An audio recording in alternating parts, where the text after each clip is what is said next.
आज मैं आपके सामने दुरूद शरीफ की वो हकीकत और वो राज खोलने जा रहा हूँ जिसे सुनने के बाद आप दरूद शरीफ को सिर्फ एक दुआ नहीं समझेंगे बल्कि अपनी ज़िंदगी का सबसे कीमती ख़जाना बना लेंगे।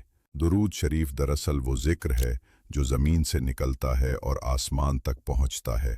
कुरान पाक में अल्लाह ने फरमाया कि अल्लाह और उसके फ़रिश्ते नबी करीम मोहम्मद मुस्तफ़ा पर दुरूद भेजते हैं और फिर ईमान वालों को हुक्म दिया गया कि तुम भी दुरूद भेजो और सलाम भेजो। सोचने वाली बात है, जब अल्लाह और फरिश्ते दुरूद पढ़ रहे हैं तो हम इंसान क्यों पीछे रहें। हज़रत नबी करीम मोहम्मद मुस्तफ़ा ने फरमाया कि जो शख्स मुझ पर एक मर्तबा दुरूद पढ़ता है, अल्लाह ताला उस पर 10 रहमतें नाजिल फरमाता है, उसके 10 गुनाह मुआफ़ करता है और उसके 10 दर्जात बुलंद करता है। अब खुद सोचें, अगर दिन में सिर्फ 100 बार दरूद पढ़ लिया जाए तो कितनी रहमतें मिलेंगी, कितने गुनाह मुआफ़ होंगे, कितने दर्जात बुलंद होंगे। यही वजह है कि सूफिया किराम दुरूद को अपनी रूह की ग़िज़ा समझते थे। भाइयों और बहनों, हम दिन में ना जाने कितनी फजूल बातें करते हैं, हज़ारों लफ्ज़ ज़बान से निकालते हैं, लेकिन अफसोस उनमें से अक्सर का कोई फ़ायदा नहीं होता। अगर इन्हीं लफ्ज़ों में थोड़ा सा हिस्सा दुरूद शरीफ को दे दें तो हर लफ्ज़ हमारे लिए आखिरत का सरमाया बन जाएगा। हज़रत शम्स तबरेज़ फरमाया करते थे, दुरूद वो कबूतर है जो ज़मीन से उड़ता है और अर्श तक जाता है और फिर अल्लाह की रहमतों को लेकर वापस आता है। हज़रत शम्स तबरेज़ फरमाया करते थे कि दुरूद सिर्फ ज़बान का जिक्र नहीं, ये दिल का धड़कना है। जब ज़बान दुरूद पढ़े और दिल गाफिल हो तो वो महज आवाज़ है, लेकिन जब दिल भी इश्क में डूब कर दुरूद पढ़े तो वो आवाज़ आसमान के दरवाजे खोल देती है। वो मज़ीद कहते थे, दुरूद ऐसा चिराग है जो अंधेरों को ख़त्म कर देता है।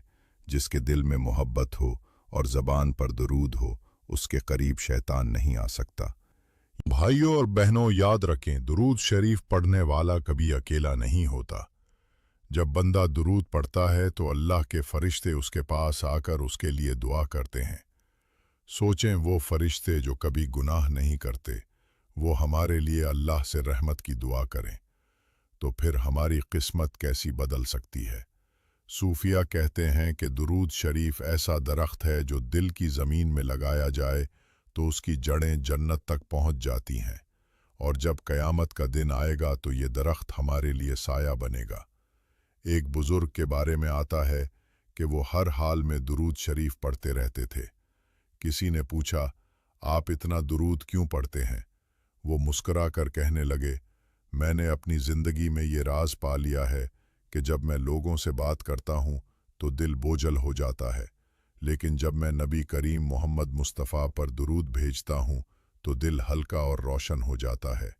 इसलिए अब मेरा दिल लोगों की बातों के बजाय दुरूद शरीफ में सुकून तलाश करता है।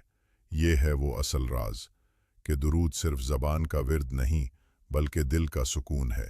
देखिए, हम सब अपनी ज़िंदगी में परेशानियां सहते हैं, कभी रिस्क की कमी, कभी बीमारी, कभी रिश्तों के मसाइल।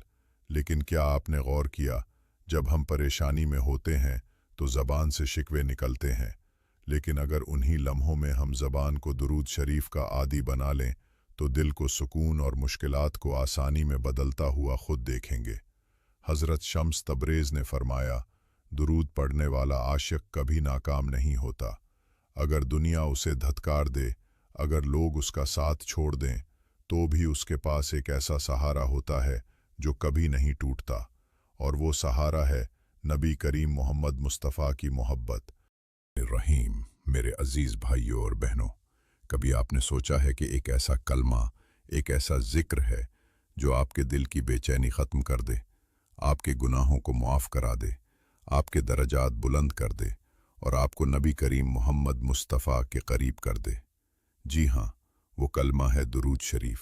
भाइयों और बहनों, अगर आप चाहते हैं कि आपकी ज़िंदगी में कभी अंधेरा ना रहे तो दुरूद शरीफ को अपना चिराग बना लें। आप चाहें तो एक आदत बनाएं कि हर नमाज के बाद कम से कम 33 बार दुरूद शरीफ पढ़ें। जुमा के दिन कसरत से दुरूद शरीफ पढ़ें, क्योंकि जुमा को दुरूद की कबूलियत और ज़्यादा बढ़ जाती है। और जब कोई दुआ करें तो दुआ से पहले और दुआ के बाद दुरूद पढ़ें। یہ درود دعا کو اللہ تک پہنچانے کا ذریعہ بنتا ہے۔ میرے بھائی اور بہنوں، دنیا کے غم، پریشانیاں، تھکن اور دکھ سب ختم ہو سکتے ہیں، لیکن ایک شرط پر کہ ہم اپنی زندگی کو درود شریف کے نور سے روشن کر لیں۔ یاد رکھیں، درود شریف محض الفاظ نہیں، یہ وہ خزانہ ہے جو آپ کو اللہ کی قربت، نبی کریم محمد مصطفیٰ کی شفاعت اور دل کا سکون سب کچھ دے سکتا ہے۔ تو آئیے عہد کریں، آج کے بعد ہماری زبان خاموش نہیں رہے گی، بلکہ ہر لمحہ، ہر وقت، ہر حال میں درود شریف کی مٹھاس سے تر رہے گی۔ اللہ ہمیں یہ سعادت نصیب فرمائے۔